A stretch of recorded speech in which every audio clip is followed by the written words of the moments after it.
Hello guys and welcome to GizzyFix. Pretty much the shaky footage that you are seeing is my very first time ever soldering. And soldering using a digital microscope as well, which is kind of a technique in within itself, to be honest.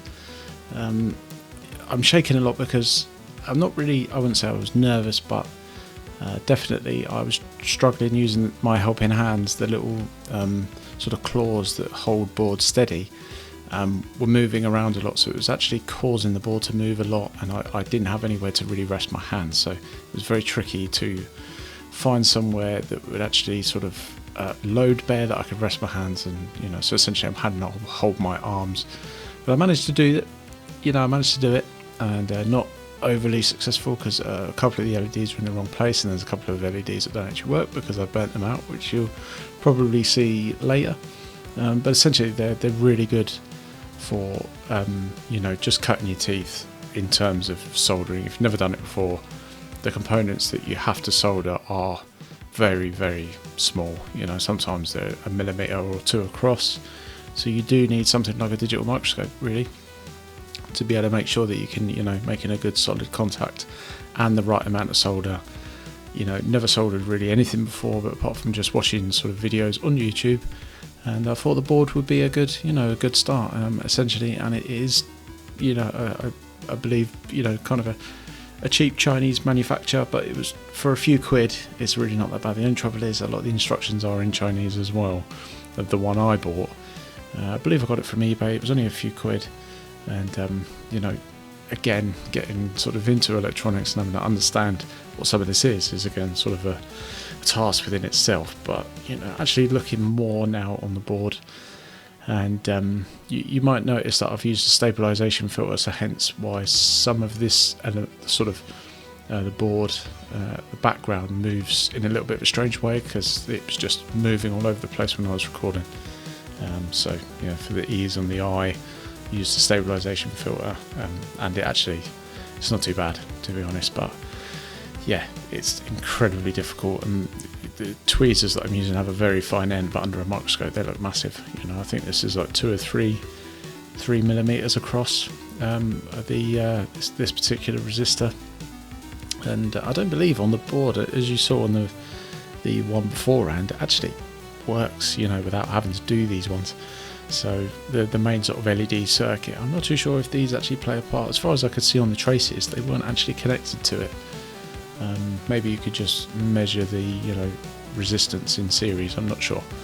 But yeah, it was really good practice, and great way to cut your teeth. So I do recommend this. If you're thinking of doing it, I do recommend having a go. And if you mess this up, it's a few quid and it doesn't matter, and you get a few sort of components. And I've actually used a couple of these resistors in later projects because they're just they work, and I needed a very small resistor and the resistance matched up. So yeah, they're definitely worth a try. But yeah, feel free to sort of carry on watching. It's quite a long video, but yeah, it's just me essentially trying to develop this skill set really.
And really for these parts it's quite important to make sure that you're actually just clearing everything down, because I didn't realise how viscous flux is. I mean, it's so important as a substance to use while soldering. I get why you use it, but I had no idea it was that sticky and viscous, and it just, once it's down, it's really hard to get it off. And I suppose I need to invest in some proper sort of flux remover. At the moment, I'm just sort of using isopropyl alcohol, which does sort of move it out the way and clear the surface. Sorry, as I have heard from sort of research and that it can sort of bring about corrosion on the board if it's left too long. So you've got to make sure you clear it off. And again, really, this is probably one of the more important things, is soldering components, you know, especially, as I've said before, is the reason that I'm doing this, because I want to develop a skill set so I can look after my collection and things like that, and also potentially if I stumble across something that could help other people in similar situations, you know, things that I've managed to fix, and you know, which you'll see later on in the Atari Jaguar, there's quite a similar component that I have to replace, and it ends up, you know, fixing the problem. So this is the first time actually really soldering, you know, one of these sort of, you know, chips essentially. So not doing the best of jobs, but again, you have to please forgive me, this is the very, very first time I've ever done it. So what I'm doing now is just checking each pin is actually completely soldered and got a solid contact. But it's difficult, you know, it's very difficult, and I've got a newfound respect from watching people do it. Well, I did anyways, to be fair, but you have no idea how small these devices are, and I think they're soldered well. And you'll see on the later chip, the one with more legs, I think it's got twice as many legs. Now, one of the pins is loose, but by the naked eye, you know, you can see it looks fine. It's not until under a microscope that it's got movement. So yeah, it's always good to get it under a microscope.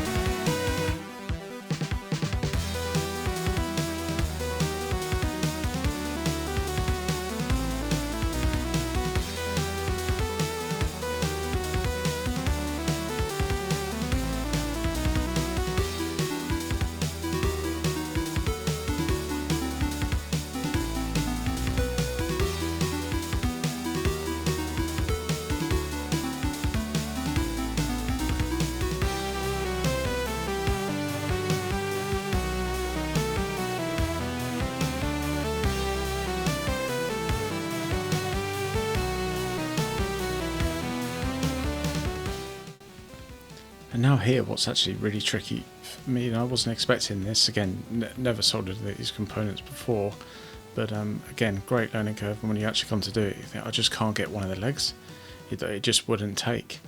And now I've soldered I wouldn't say I've soldered a lot, but I've soldered a lot more than I have when I tried this, and I'm also using the soldering iron to stabilise it. You know, there's a lot of rules being broken here, but I'm just not getting that leg and the pad with the solder hot enough.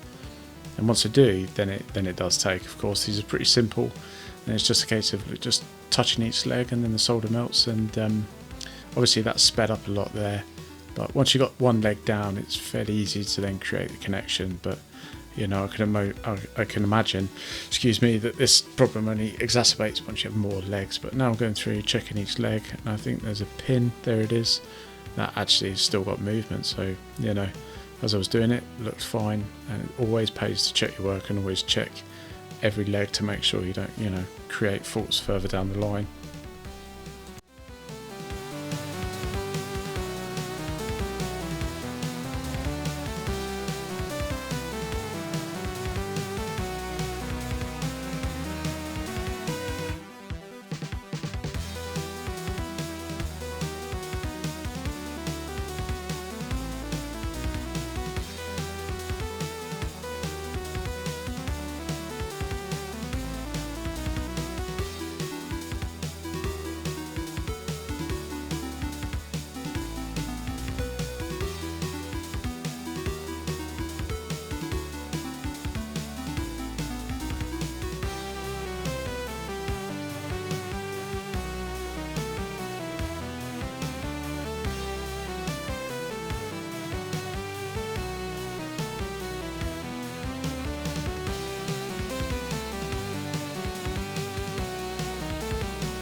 And quite importantly with the LEDs is, to not get them too hot.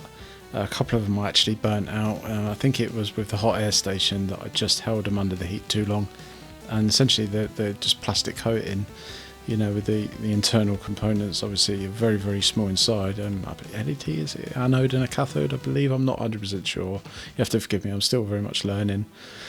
And yeah, I'd actually melted some of the plastic, so I burnt the LEDs completely out. So it's what you notice sometimes on the board, I'm using actually different components, different places just to complete the circuit. These are by far the hardest ones. These are smallest, and I think these are barely a millimetre wide. I found these to be just, very difficult to work with, and hopefully components don't really get much smaller than this. But to be honest, I don't think I did too much of a bad job, really. Give myself a break there.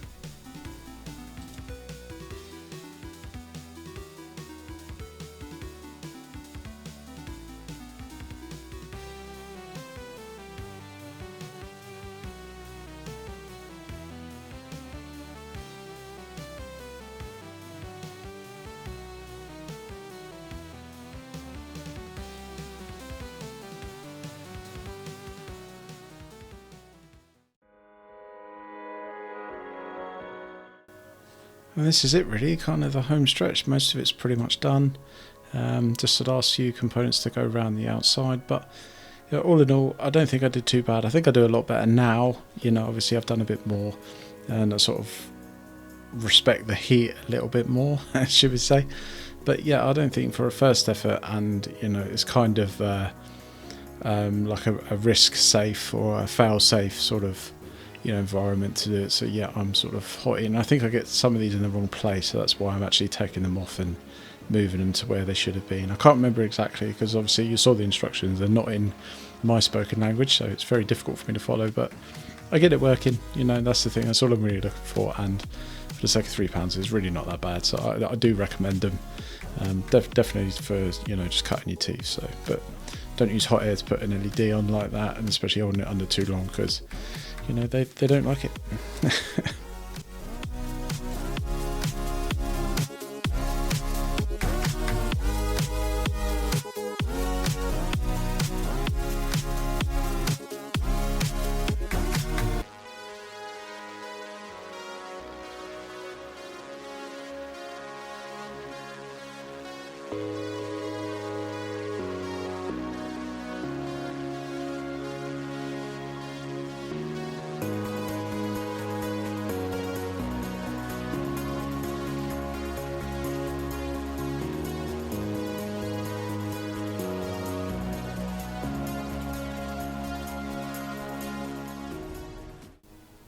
Missed one.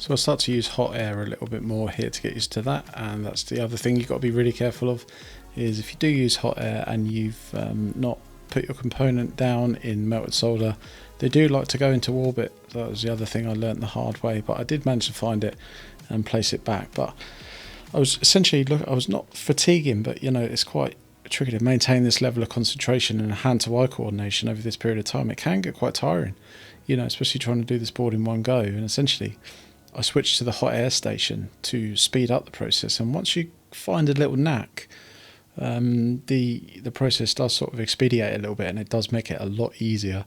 So you just essentially getting the solder hot, as a group, and then just placing the component in. And if anything, once it touches hot solder, it's it doesn't like to fly off. So that's the other thing to remember.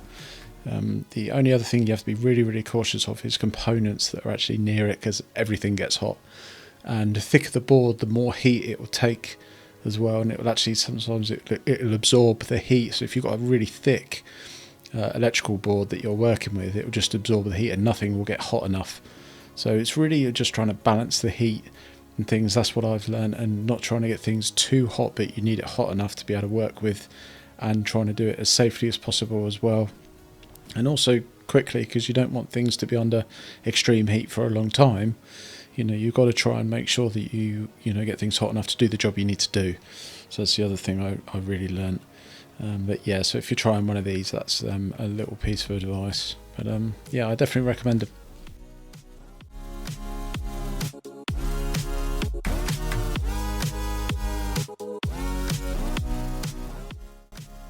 Okay, home stretch here, guys. Bit of a long video and a lot of repeated music, so apologies for that. But I just wanted to show essentially most of the progress that I made on this for anyone who's willing to, give it a go. But I definitely recommend it. If I can do it, you can do it. If it's something you're interested in doing, you don't need particularly a lot of kit. Some of it can be expensive, but it's a pretty cool hobby, and so far I'm really enjoying it. But that's essentially it. Got it working. Not perfect, but neither am I. And that's yeah, if you've made it to the end of the video, guys, thanks for watching. If you're having a good day, I hope you have more, and if you're not, hang in there, and tomorrow's a new day. But take care.